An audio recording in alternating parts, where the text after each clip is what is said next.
why are you sitting in my conference room? There was like that show, like Undercover Billionaire. Yeah, I felt like I was on that, but no TV cameras, Yeah. right? Oh, you're none of this. lucky motherfucker. You really are. To run into that.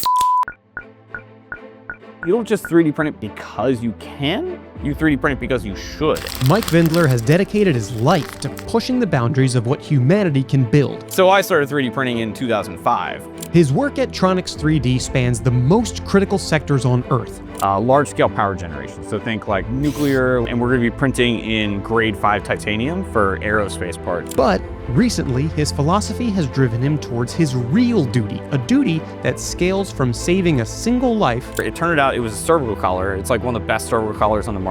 to saving the planet. We're using 100% recycled material, and we're the only ones in the US. And now, his ultimate goal is even bigger. We do have like a long-term strategic plan to go after kind of world hunger. You got to think big, because if you don't think big, it's never going to happen. Today on Thought Leaders, Mike and I think big together and pour over how deep the manufactured rabbit hole goes. So I have to ask, is there anything that 3D printing cannot produce?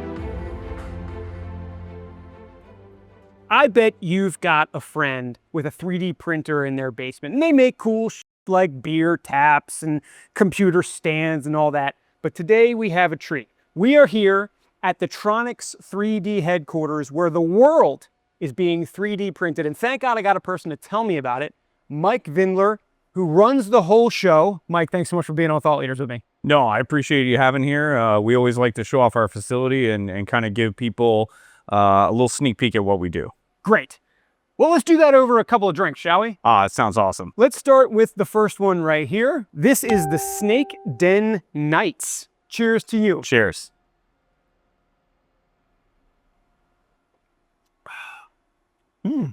Very light intro to the whole thing. that one's Right. really easy to drink. Easy to go down. Yeah. Which is good, because we're going to talk about your past. Okay. We're not going to get too heavy with it. We're going to get light. That's good. Just like this beer. Perfect. Okay. So before we dive into this broad world of 3D printing, let's get a sense of the origin story. You're an engineer by trade, and honestly, your background is in something that I have a lot more personal interest in 3D printing for now, and that's race cars. Tell me about your come up.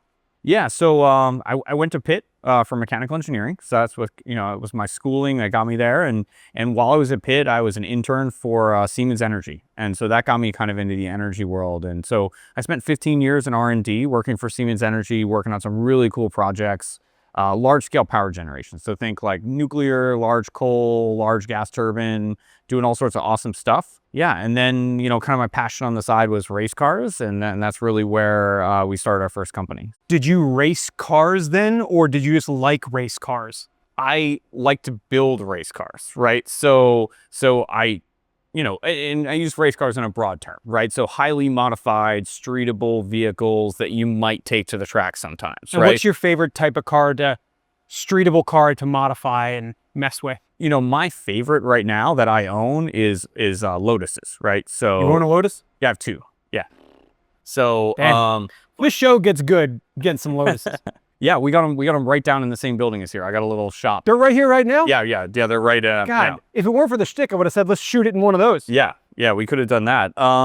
But yeah, that's I started my life in Subarus, right? So just like racing like WRX, STI. I actually had a modded Forester, and kind of did all that while I was young and was having fun, and yeah, just kind of started that passion, and yeah, it's a good time. Went from there. Yeah, lots of good people. Like that's one of the best things about modding cars and being part of that culture and just meeting all these different people. That's I would say that's almost like half of it, and the other half is like building for me, and then like driving is like okay.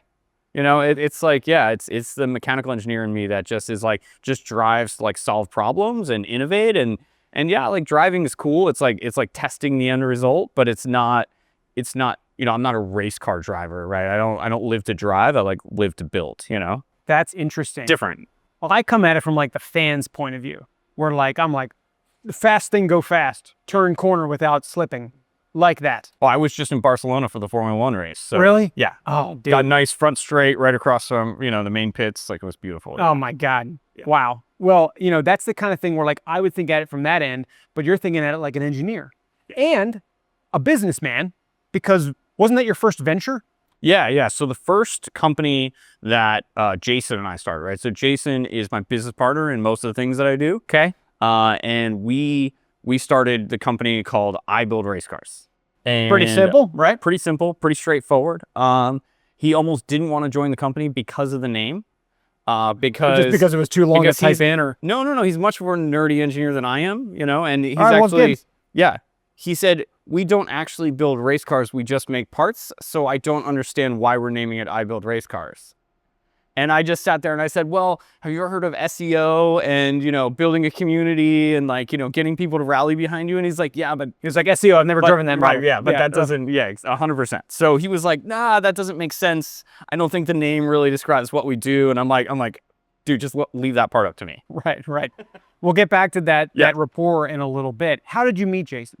We were modifying Subarus. Oh, so it came through the car world. It literally came from the car world. We were both modifying and building Subaru race cars at the time. Yep. We would go to Subaru meets, which were these unofficial kind of parking lot meets. So hang on a second. So you built the car, you drive the car to the thing, but you weren't as much a fan of racing the car, so you guys would just go to places where you would just meet up and like, look at my cool Subaru. We would go to the track sometimes, right? But you can't go to the track all the time. I mean, you go through a set of Not with that attitude. Yeah, that's true. And we didn't want to wreck our cars either, right? So fair enough. Okay. You know what I mean? Like, there's a certain amount of how do you become a race car driver millionaire? You start as a race car driver to millionaire. Right. You know what I mean? I was going to say billionaire, but yeah, exactly. Right. So, right. Okay. So, and honestly, we would go to the track when we could, right? But we were like, I don't know what I was like 22 and doing my thing. Right? Understood. So we were having fun where we could. Right. So we would meet up, chat. I mean, we would maybe race, maybe not on a track, but we shouldn't talk about those things, in a documentable way, we right? We also shouldn't talk about how my first experience in a car was in a Nissan. I think it was a 240 a buddy of mine had bought, and we drifted it through a parking garage. Right, exactly. We're not going to talk about that. Those things never Steven, happen. I didn't say that. So we met, we hung out, and we got to know each other really quickly because we're the people who showed up. And people said, well, where I have never seen that part before. Where did you buy it? And, I would say, and Jason would say, oh, I made it, or I designed it and then I fabricated it. Right. So, so we got along great friends because we were kind of those people who stood out in the crowd. So you were fabricating these parts and this is you in your early 20s. So, but 3D printing technology had to be before its infancy at that point. How were you fabricating parts at that point? Yeah. So one of the perks of working at a large Fortune 100 company, maybe, I don't know what team is this, whatever, doesn't matter. Okay. Is that I had access to all the cool technology. Oh, okay, cool. So I started 3D printing in 2005, right? Oh, shoot. So okay, then I'm late to the game. Everybody's late to the game except for you. So we had a machine at work, and it was made by Stratasys. We have big Stratasys printers here. They're awesome. Good shout out, Right. But we like those guys. But we had a Stratasys, and it was so early in the game that if you didn't use it for a few days, it stopped working, right? And so I was an intern at the time. So my job was just to print stuff every day. And it didn't matter if it was a desk trinket, it didn't matter if it was whatever. So it was a really interesting early access to that technology in a completely free way. And I think that's one of those unique turning points, right? Is being in college and having access to the coolest technology. Well, that's one of the things, a lot of those entrepreneurial stories that I hear of start with well, I was here or there, I had this resource, and I was like, you know what? Let me just see if I can use this to my advantage. And then they do, and then they build this big thing, and now you got your own printers back there. Matter of fact, guys, you might actually hear some of those printers working right now. These guys are printing stuff 24/7, including right now. ThoughtLiters is cool, but not cool enough to shut off the machines. They are working on some cool shit, and we'll talk about that in a little bit.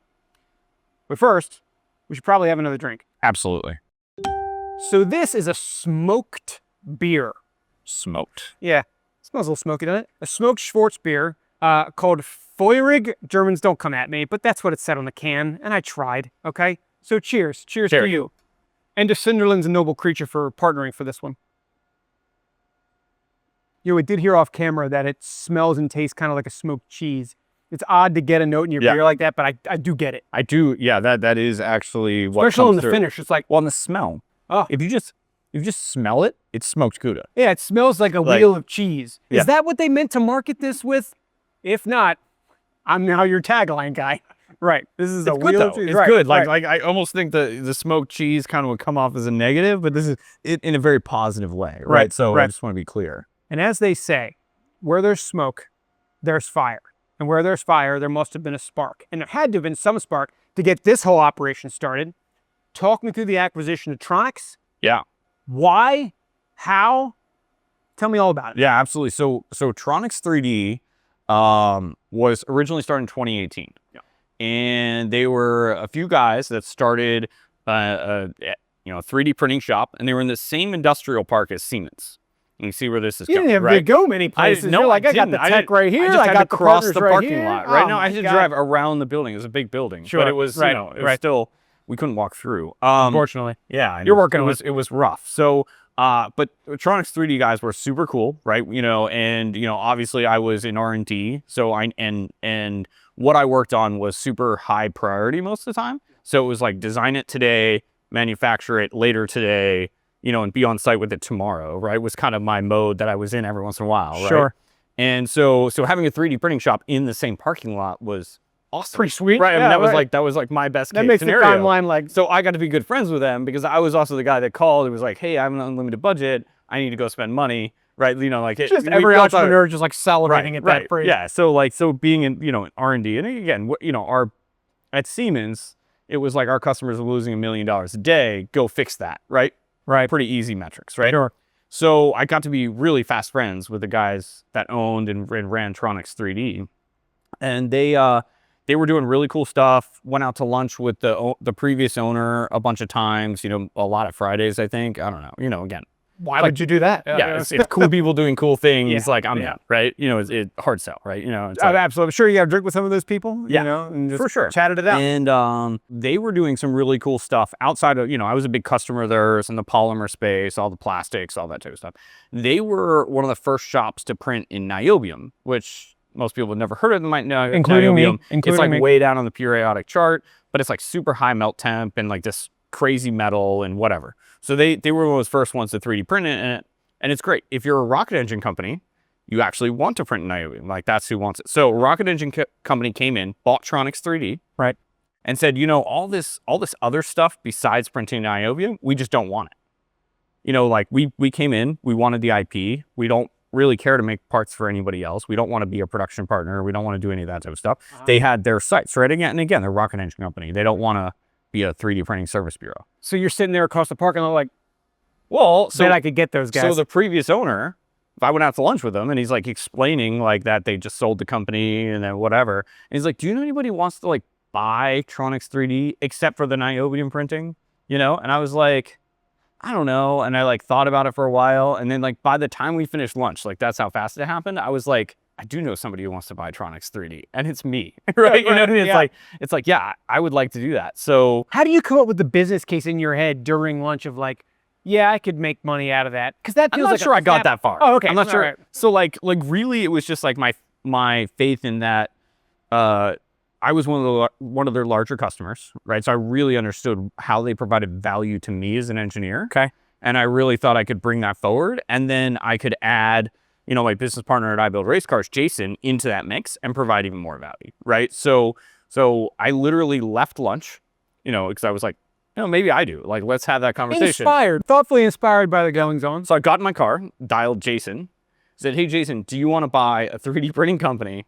And like his answer was like, yes, right? It's just like, straight up, let's go do it, right? Wow. And so that's the short of it. There was lots of details on how it happened, but it was a pretty quick like, yeah, this is what we need to do.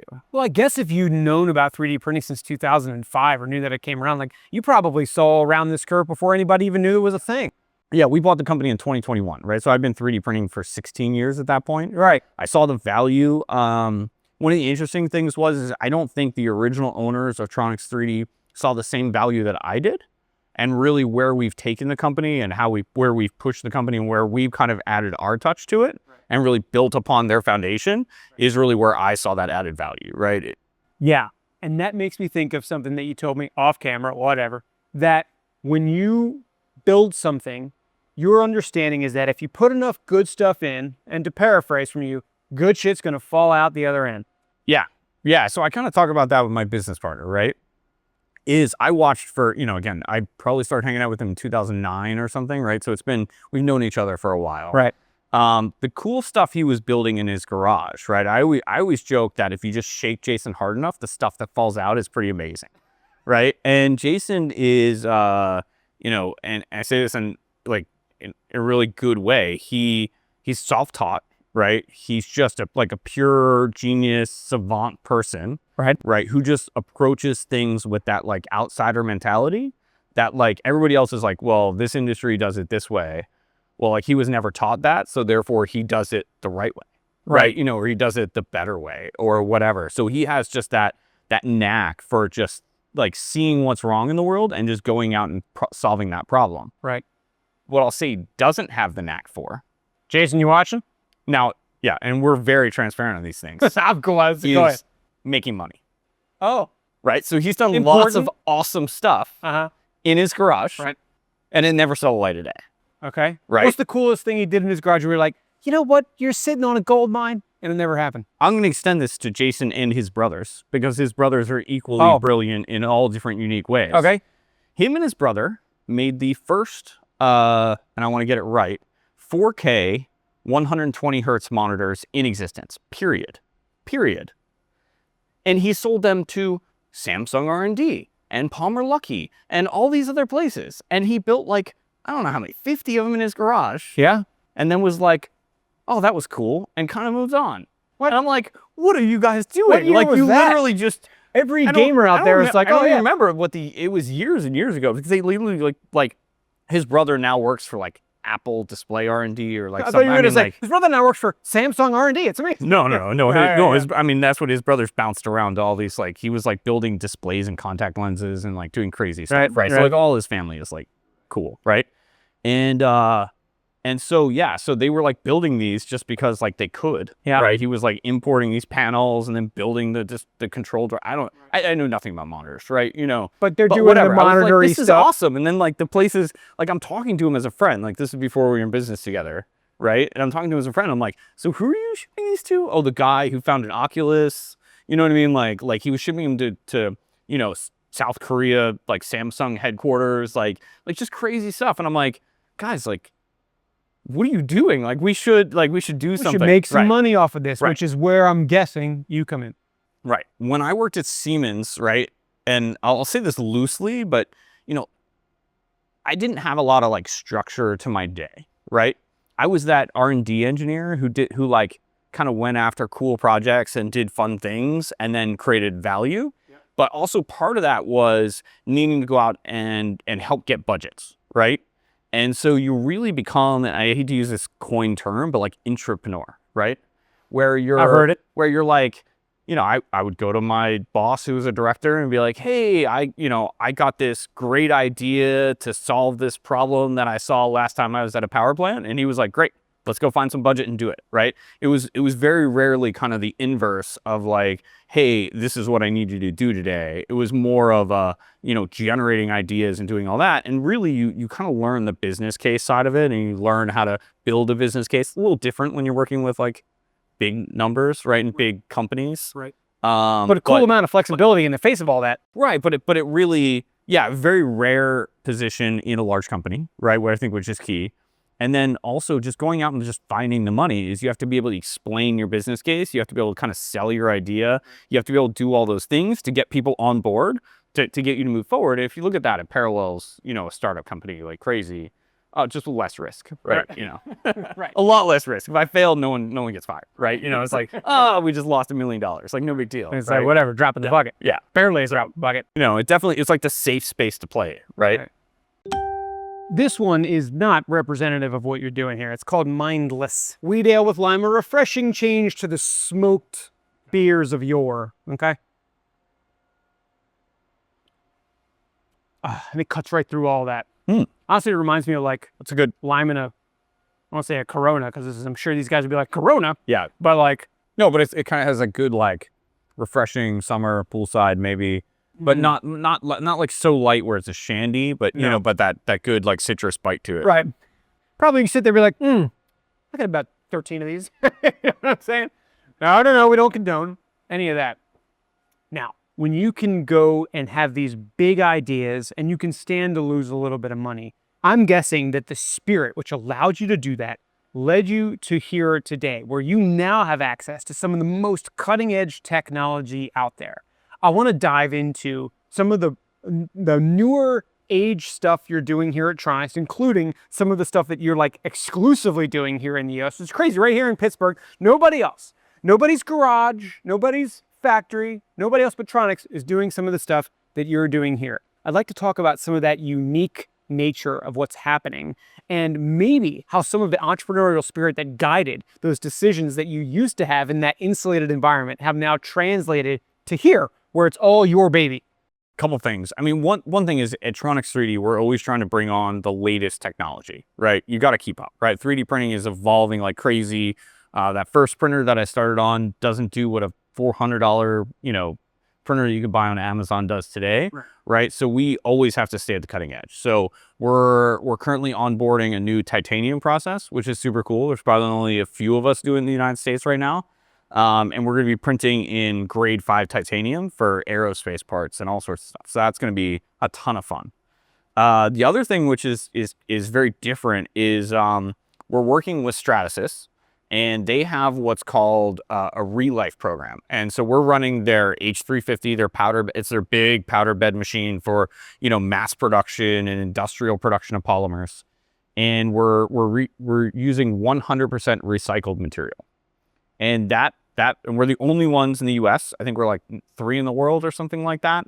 And it's a partnership with Stratasys to basically consume the used powder off one of our other processes, right? So we have these big HP multi-jet fusion powder bed machines that are doing production. Okay. They have a small amount of waste powder coming off, but we do so much production that starts to accumulate, right? It's good powder, it's used, but it's been through the process, but still otherwise good powder to print with. We are running 100% used powder through our Stratasys printer. So super cool process. And we're literally taking something we would have thrown in the garbage and making great production parts out of it.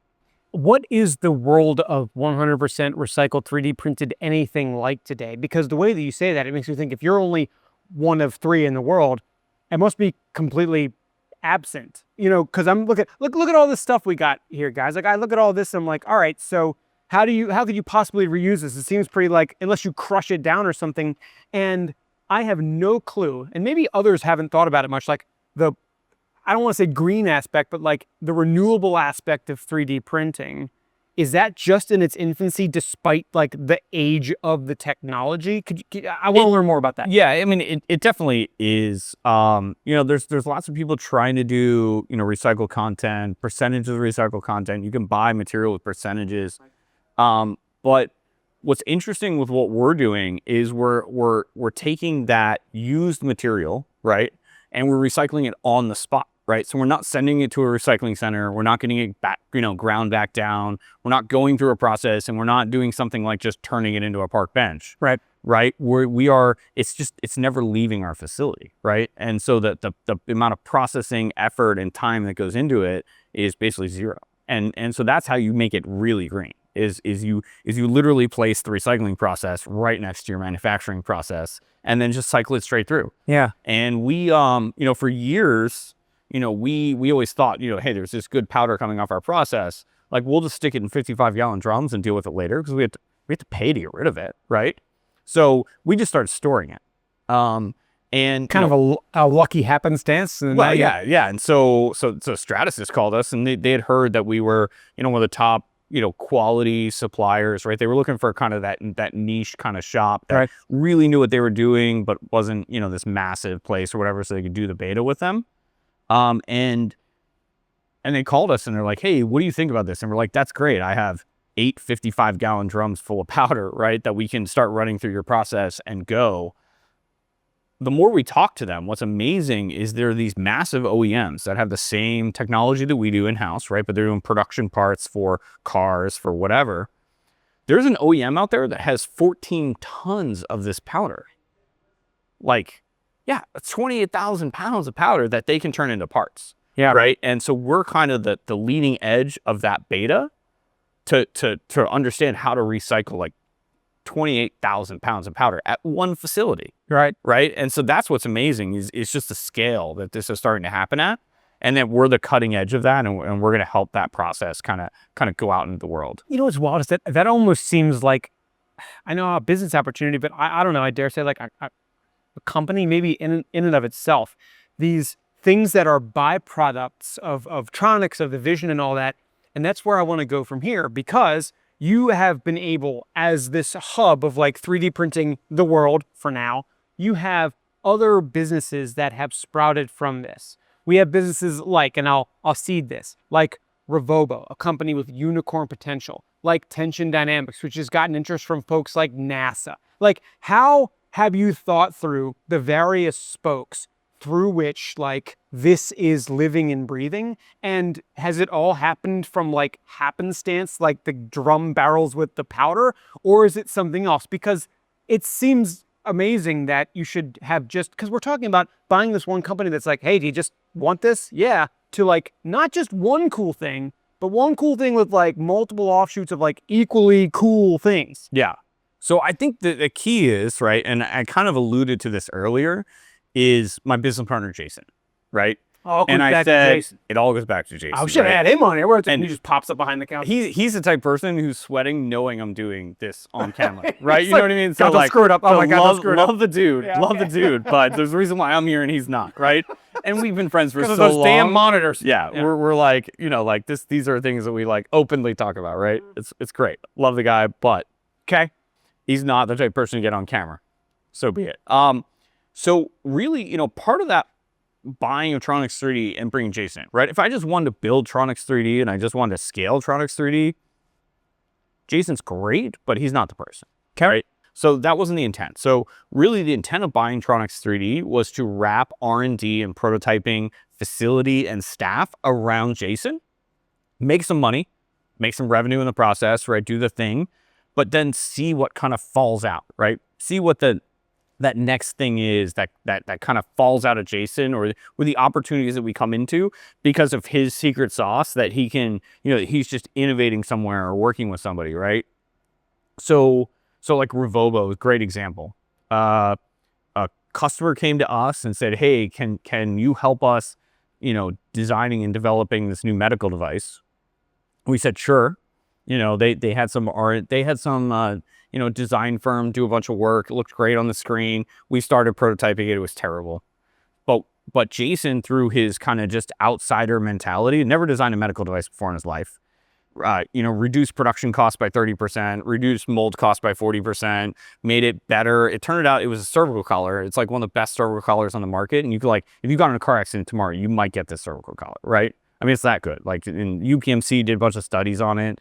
It had the least chance of skin breakdown, like just, and the way Jason designed, right? And this was all like intentional through Jason, just because he could see through all of those things. I don't know how, but he just does. Well, right? Maybe it's that outsider view you had mentioned. He just looks at it, he's like, nah, I can do that better. Yeah, it's like, no, that's how everybody else did it. Well, that's not how I'm gonna do almost like it. a standoffish, come on. Yeah, come on. Right. This guy's been doing it for 20 years. They don't know what they're doing, right?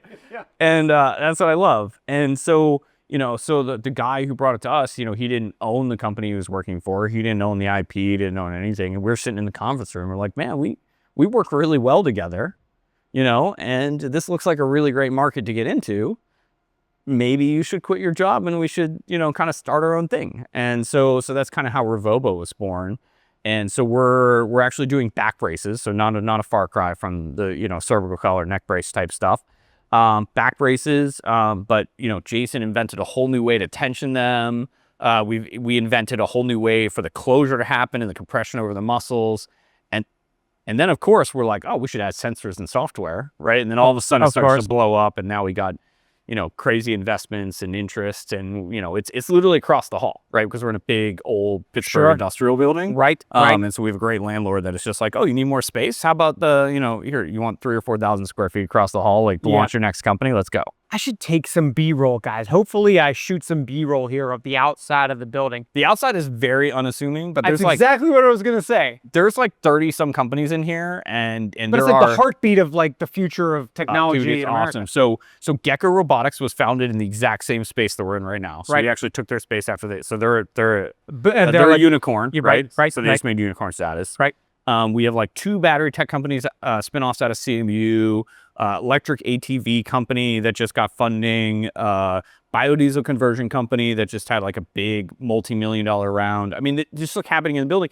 And we can get catering in the building, and we have a personal fitness center, like with personal trainers. And you got all those perks, and we got a coffee roaster, and we can get our car inspected all in the same building, right? And I don't even make these things up. Right. Like, and if something's wrong, and they come up here and you print them a new thing. It's like a little ecosystem, right? We have customers in the building, right?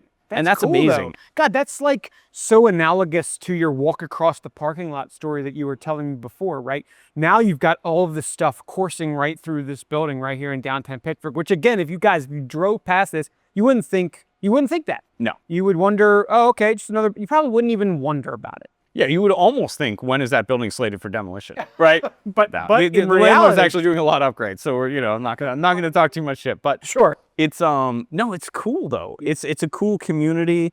The startups that are happening, like the people, it's and I think that raises kind of the excitement of all the companies in the building as well, right? You see what everybody else is doing, and that like levels everybody up, right? And that's the cool part. I get excited about that.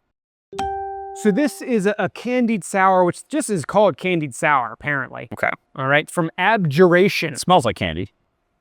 It smells a bit like candy. Yeah. Cheers to you. Cheers. Wow, that's like more sour than normal. It tastes like candy, right? It does. You used to sour beers. I don't drink many sour beers. This is like it's like sweeter than a standard sour, I think.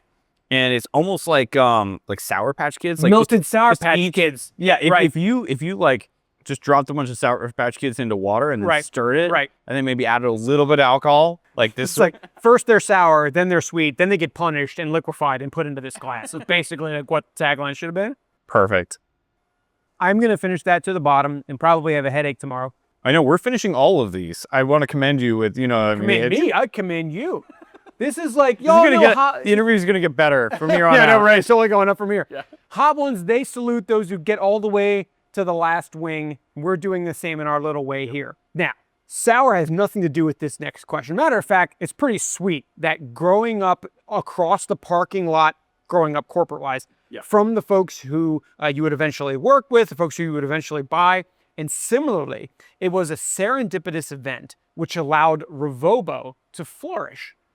I don't know how you keep tripping into these situations, Mike, but could you tell me that story? Because as I have heard it, you had a serendipitous meeting with, I don't know, an angel or somebody floating from the heavens to make Revobo a thing. How in the world do you just keep falling in the same room with these people? I don't know. I mean, I can answer that question real quick, just because I think the advice. Give me the quick, give me the slow. Let's do a little Daniel Kahneman here. So I'll kind of answer it with advice to start with, and then I'll tell the story. Okay. Because I think it's important. One is, Jason and I talk about this all the time. Like, great stuff happens to us, and we meet some amazing people. Our software developer, our investors, our friends, that become investors, whatever.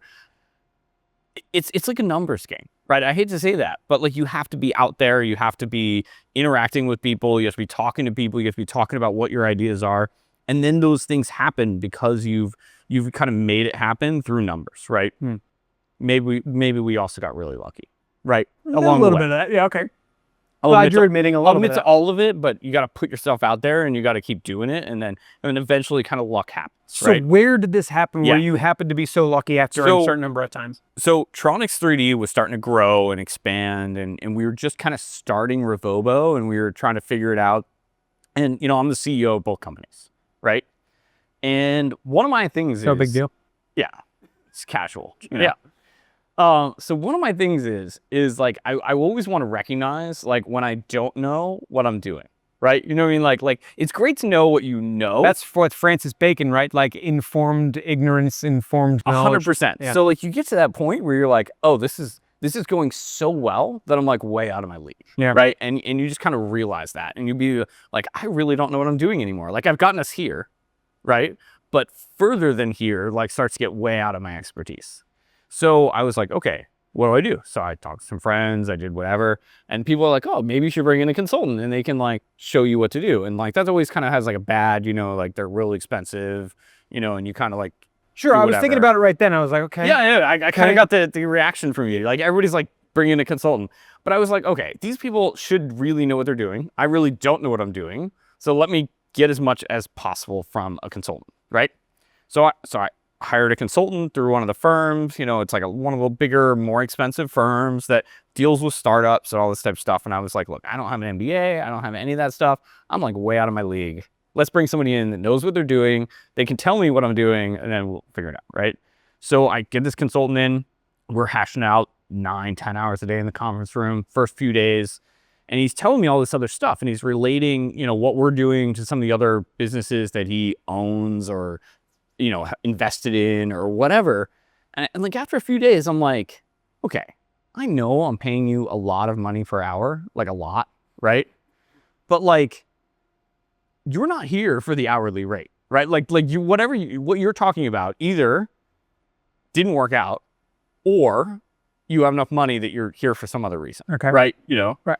And so I kind of called him out on it, right? Because it just didn't match. What And I did he was say? like, this doesn't add up. Like, why are you sitting in my conference room, right? We have 4,000 square feet. Right. We have like 6 employees at the time or something, right? And he pulls off the mask and like, I am the undercover CEO, And or whatever.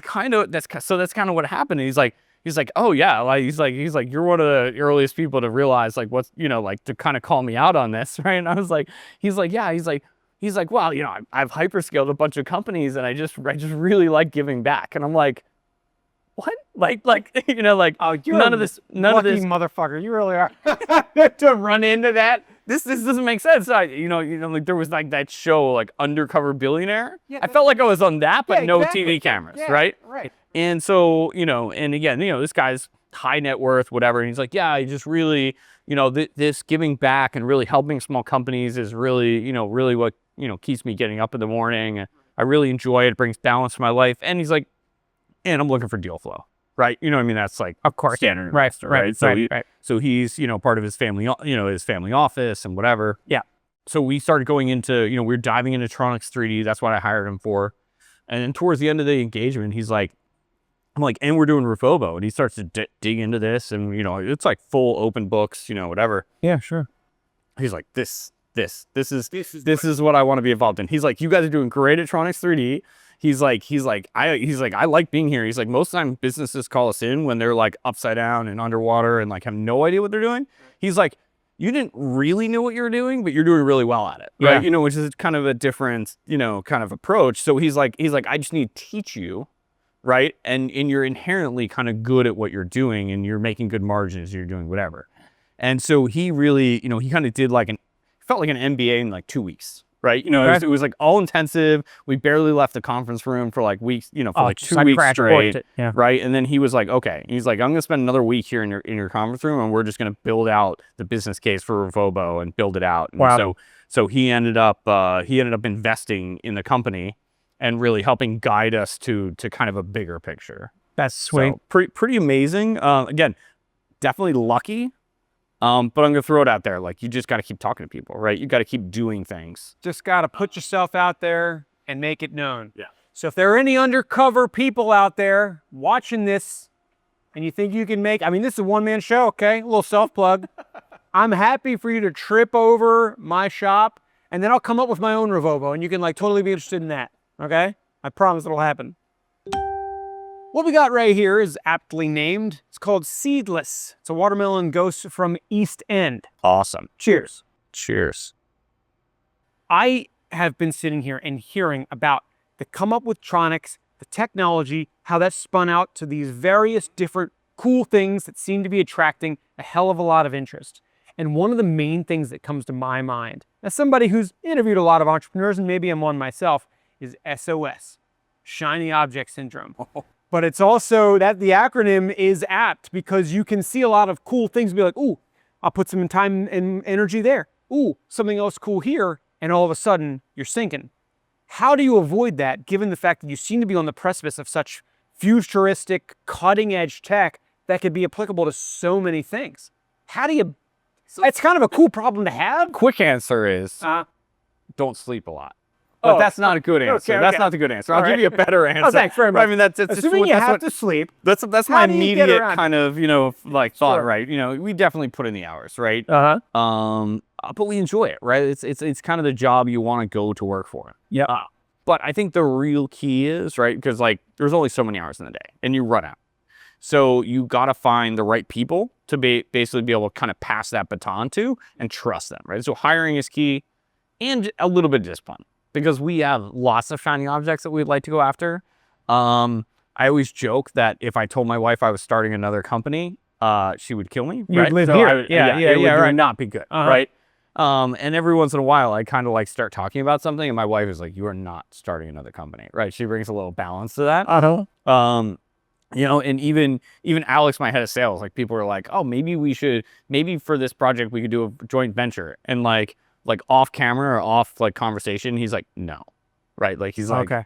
right. So there are people who kind of help bring balance, because that is a real problem, right? Like for sure that is a real problem. So I think part of it is just kind of ranking your level of importance and just saying like, hey, those are not important enough. And then also like, there are some of those shiny objects that we're going to go after, but they require a certain amount of funds, or they require a certain amount of infrastructure that we want to get these other companies off the ground, so that we can go and do the thing that might not make us as much money, but has more social impact, right? Or has more passion behind it, right? So a little bit of what we're doing right now is a means to the end. So those things that are just shiny objects and maybe not good businesses, right? So I know between myself and my business partner Jason, we have some of those. I don't even necessarily can talk about some of them, but there are a few out there that we're like, okay, when these things really get off the ground, or if these things really get off the ground, we're going to go tackle some of these other more like bigger problems in the world. Right. Yeah. Well, the interesting thing is that like not only is it finding the right bets and placing a lot of resources into them, but it's also discovering which ones are the bad bets early. So as a corollary to like the X factor that might make something great, are you aware of, or have you seen in practice any like Y factors? And in this case, we'll define Y factors as like things that make something shiny, but beyond the luster, make them kind of like meh. Yeah. Oh yeah, for sure. Really understanding business case and like how you can sell things is so key, right? And I think, you know, my business partner Jason is a prime example of like, he built lots of really cool shiny objects in his garage and never understood the monetization side, right? Never understood, you know, kind of how to build a business around it and how to do all those things. And so not only building the right team from a hiring perspective, but also building a right team in your like core founder group, right? So when we're building Revobo, right, it's myself, Jason, and then our business partner Chris. He has the clinical and the billing background, right? And so we really building that right team to really attack that project is really key. And I think so many founders have this like, I need to hold on to as much as I can, and I'm the only one who can do this. And no, right? We like literally give away parts of our company to the core founders that can really bring like real value and really bring that idea forward and really like bring it into reality.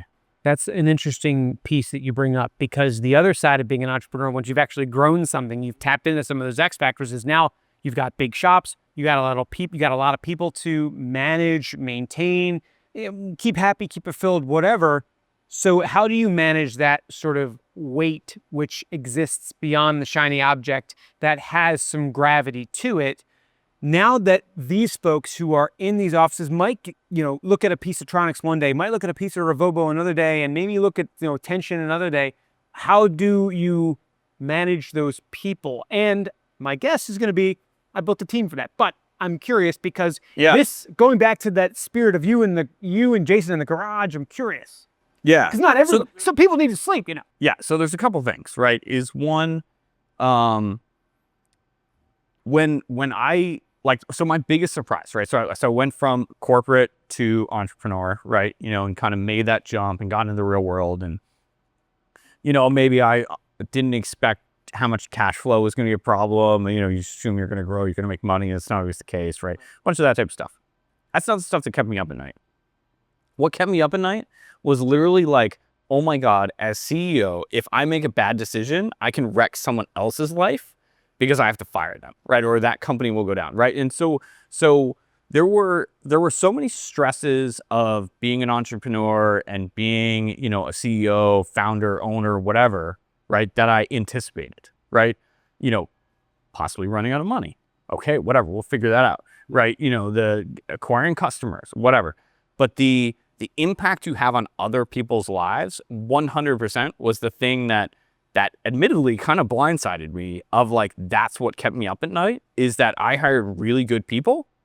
And I knew that if I made bad decisions and my company went down, is that I could affect other people's lives. Myself, whatever, I can deal with myself. I can deal with the bad decisions I make. But when those decisions kind of affect other people, it really, you like lay there in bed and you're like, oh my God, what have I done? Right. And that was the biggest thing. But I think what keys into that, because you're asking about like, how do you manage that? How do you do whatever, is it's building a really good culture.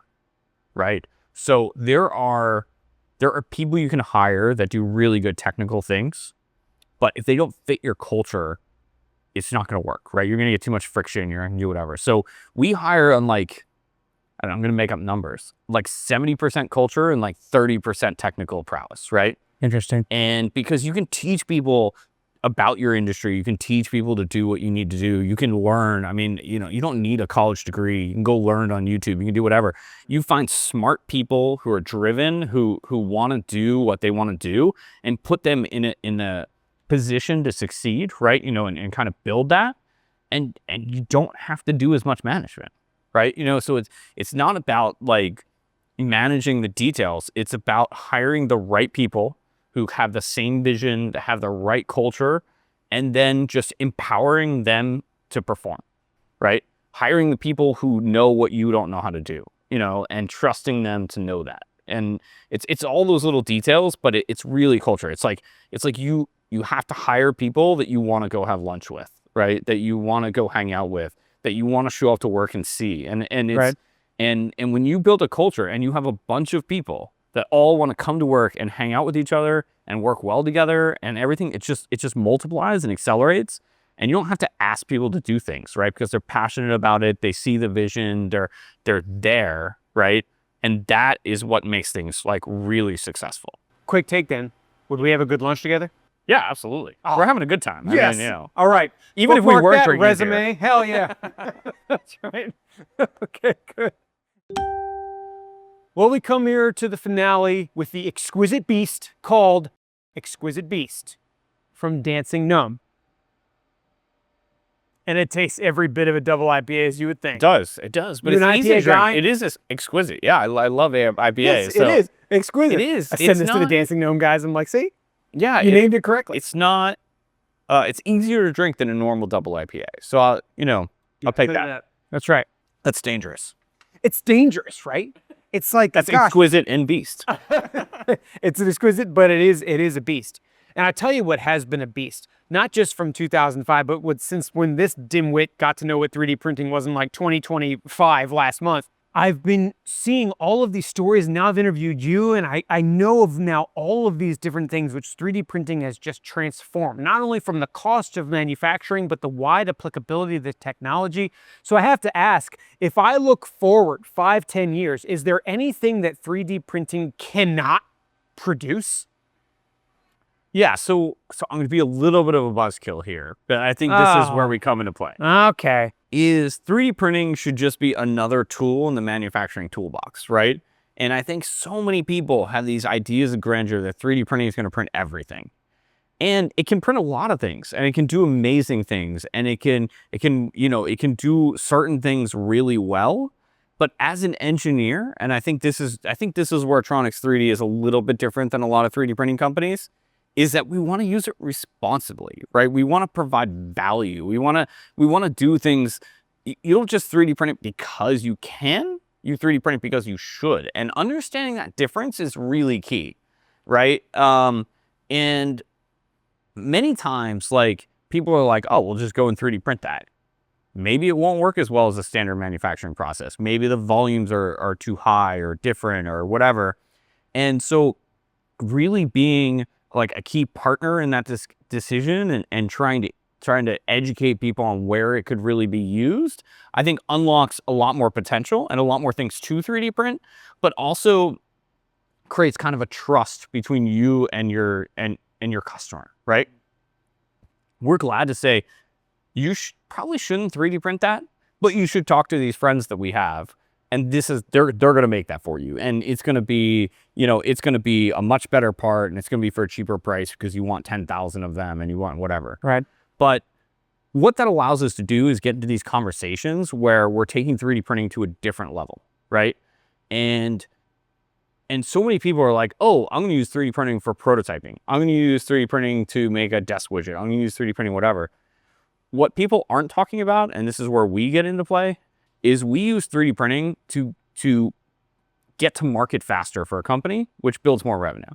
We use 3D printing to solve a supply chain issue, right? We use 3D printing for all of these other things that are not as much of an engineering discussion, but more of a business discussion. And that's where we want to come into play. And we think with 3D printing can provide so much more value when it's looked at as a tool to achieve some sort of business success. And I think if you're thinking about the plastic part, you're not giving 3D printing like the value that it deserves. And I know that's a very different discussion than most people are having, right? People all the time are like, oh, well, you know, why does this cost $100 to 3D print when I checked on my Bamboo Labs and it cost 17 cents in material? And you're like, it's not really how this works, right? You know, you're talking about, you know, we're talking about creating the first 1,000 parts to get out to a customer, so that way you can get better customer feedback and quicker, right? And for a company that's trying to go to market and trying to be first to market, that's trying to do all that stuff, that might be worth $1 million. Yeah. Right? We're not talking about the price of the plastic part anymore, right? We're having it a much higher level discussion, and we think we can put much more value into a company by having those discussions, right? Where we're not saying, okay, well, you know, injection molding costs 12 cents and 3D printing is going to cost $12, right? That's a terrible discussion, right? But if we say, hey, injection molds take 2 months, you know, or whatever it takes, depending on where you're making it, what does shifting your revenue model to the left look like by 2 months? And all of a sudden, you're talking to the CFO or you're talking to the CEO, and they say, oh my God, Right. do you know what my burn rate is? Yeah, Right? yeah, You know what I yeah, mean? yeah. And like, you're not talking about the price of this plastic part anymore. You're talking about real business impact. Right. And what we've been able to do, I mean, we talked about our spin-offs, we talked about all this type of stuff, right? Revobo, right? We worked with a company that's going to be a future competitor of ours, right? We knew that they were on, you know, monthly design cycles, maybe, you know, it would take them a year or two to get to market. When you're on daily design cycles, right? What does that do to your business? Yeah. When you can test an idea for a really low cost without risk, what does that do to your business? You end up with better ideas. You end up with better outcomes. You end up with just better innovation, right? If you say, my engineer can dream it up at 4 o'clock and at 9 a.m. he has a physical part that looks production quality, right? You know, printed on a $500,000 machine. How does that impact your business? I can tell you, it allows you to go to market and produce more innovative things. You know, we met with our patent attorney. Now, he might be biased to want us to create as many patents as possible, but he starts to look at what we're doing and he's like, my God, that's innovative and that's innovative and that's innovative. And he's like, oh, we're going to put a patent in that. We're going to put a patent in that. And we're going to put a patent in that. It's because we were able to try and test things really quickly and really fast. And so, you know, in months we're going to market, right? Not years, not, you know, we're not spending, you know, $1 million to launch a product to market, which our competitors are doing, right? We're a fraction of that cost because we can do it in days and weeks where they're taking months and years to do. All right, Mike, you made it through the light and the heavy, the sour and the sweet. We talked about everything from the garage builds to anything that is done here at the Tronics 3D headquarters, past, present, and future. So now, in the spirit of the exquisite beast, I have to ask you this final question. I want you to put that entrepreneur hat back on and let me know, if you had unlimited resources, whether it be all the equipment here or something you could get from those resources, what would you build next? Whether it be a race car or a new venture, what would you do? Yeah, so I think, you know, and this comes from me personally, right? I can't speak for Jason or my other people, is I would want to start like a supercar company, right? Like really bespoke, really badass, like super cool. You seen that car that can drive upside down? Yeah. Pretty Yeah, badass. absolutely. There's some cool stuff out there, and I've gotten to play with a bunch of supercars through friends that have more money than I do, right? Hopefully I'll get there. 2 Lotuses. I'll get there. Of course, yeah. all But the cool Lotus shit. is like the poor man supercar, right? This is it? Oh yeah, Oh. yeah. All right, well, And, I'm poor, man. So I really think, you know, there's some unbelievable equipment out there, and I would love to be kind of part of that process and and just build things that, you know, you like no longer have to care about like how much it costs, right? You just build like the best thing ever. At a subset of that, I know my business partner Jason is we got some stuff going on next door that he really wants to change how motorcycles are built, right? And he's already starting to go after it, right? This is even a hypothetical. This is like he's going for it, right? So I think we are getting to that point where we're starting to kind of build the cool stuff that we want. And I'm going to leave it at the last item, right? So again, our high net worth investor, he was in town. We were talking. I pulled Jason in again. I was like, hey, you know, tell this guy what you really think will change the world. And he went off on his motorcycle thing and some other stuff. And I said, okay. I saw him afterwards and I was like, dude, it's not like your like save the world moment, right? And he's like, well, solving world hunger, like that would require a lot of upfront investment. And I was like, if there's anybody that you're going to talk to this lot of upfront investment costs to. Right. And so we do have like a long-term strategic plan to go after kind of world hunger, right? So, and I know it sounds like kind of lofty and crazy, but again, having somebody like Jason and having somebody that thinks innovatively, like there is a concrete kind of plan in place to kind of go after these kind of world-changing ideas. So you got to think big. You got to go after it, because if you don't think big, it's never going to happen. We'll see if it ever happens. You know, again, it's a lofty goal for us, right? But we've accomplished some amazing things, and we have some amazing people we're working with, and you know, let's push the limits and see where it goes. Damn. Well, I've learned a ton here from your thoughts over a leader. So first of all, thank you for joining Thought Leaders with me. Yeah. It's been great. And if I can ask one small little thing, since you gave me this big long-term vision just now, since the next generation of thought leaders who might be on Thought Leaders will watch this, what's a shorter to medium-term piece of advice you can give somebody? I'm not sure if they're on the fence to found something, but maybe they've been in the basement of some pretty cool technology, in the garage some other cool technology, and they're considering making that jump. Yeah. You've been in that position, whether it's been a long-term think or just over a lunch. What would you tell that person? So I think the biggest thing, and this is, and I talked about this earlier, is finding the right partners that do what you can't do, right? And be really real with yourself on what you're good at, and find the people who are really good at what you're not good at, right? Find those partners, find those founding partners that, like, you know, there are so many smart, super smart scientific people that come up with the best invention, and they're like, I don't really get what value a guy with an MBA has, right? And I think there's so many pieces of that puzzle that need to come together to create the entire picture, and people need to value that and find the guy who really loves doing what you hate doing, and partner with them like as quickly as possible, right? Just find your Jason. Yeah, or find your Jason, or find your Mike, or find whatever. Find right? your Mike. There's always people. I hate doing the QuickBooks and financial, right? So I'm going to find that person, right? Yeah. You know, take whatever it is. You know, we just hired a software architect and a product owner at Revobo. Man, the stuff I see them do, and the lists they have, and the organization, and the whatever, man, it would drive me crazy. Like, I can't bring myself to do that, right? So recognize your own kind of where you lack, and then fill those gaps as quickly as possible. You know, whatever you need to do. One person can't do everything, and you got to build that team, and that team is what's important. Good to know. Well, once again, thanks for joining us for Thought Leaders. It's been great talking to you. And last plug, people are interested more, where can they find you? So yeah, so check us out, tronix3d.com. That's TRONIX, the number 3, and then D as in David.com. You check out Tronix 3D, that's super cool. Revobo, REVOBO, I build race cars, tensiondynamics.com. I don't know. You look me up on LinkedIn. I'm glad to be a friend, and you'll get to see what is coming next. Yeah. And I don't know if it's 3D print the world yet, but it's 3D print a hell of a lot of shit, and he is leading the charge. Once again, Mike, thanks for joining us. Awesome. Thank you.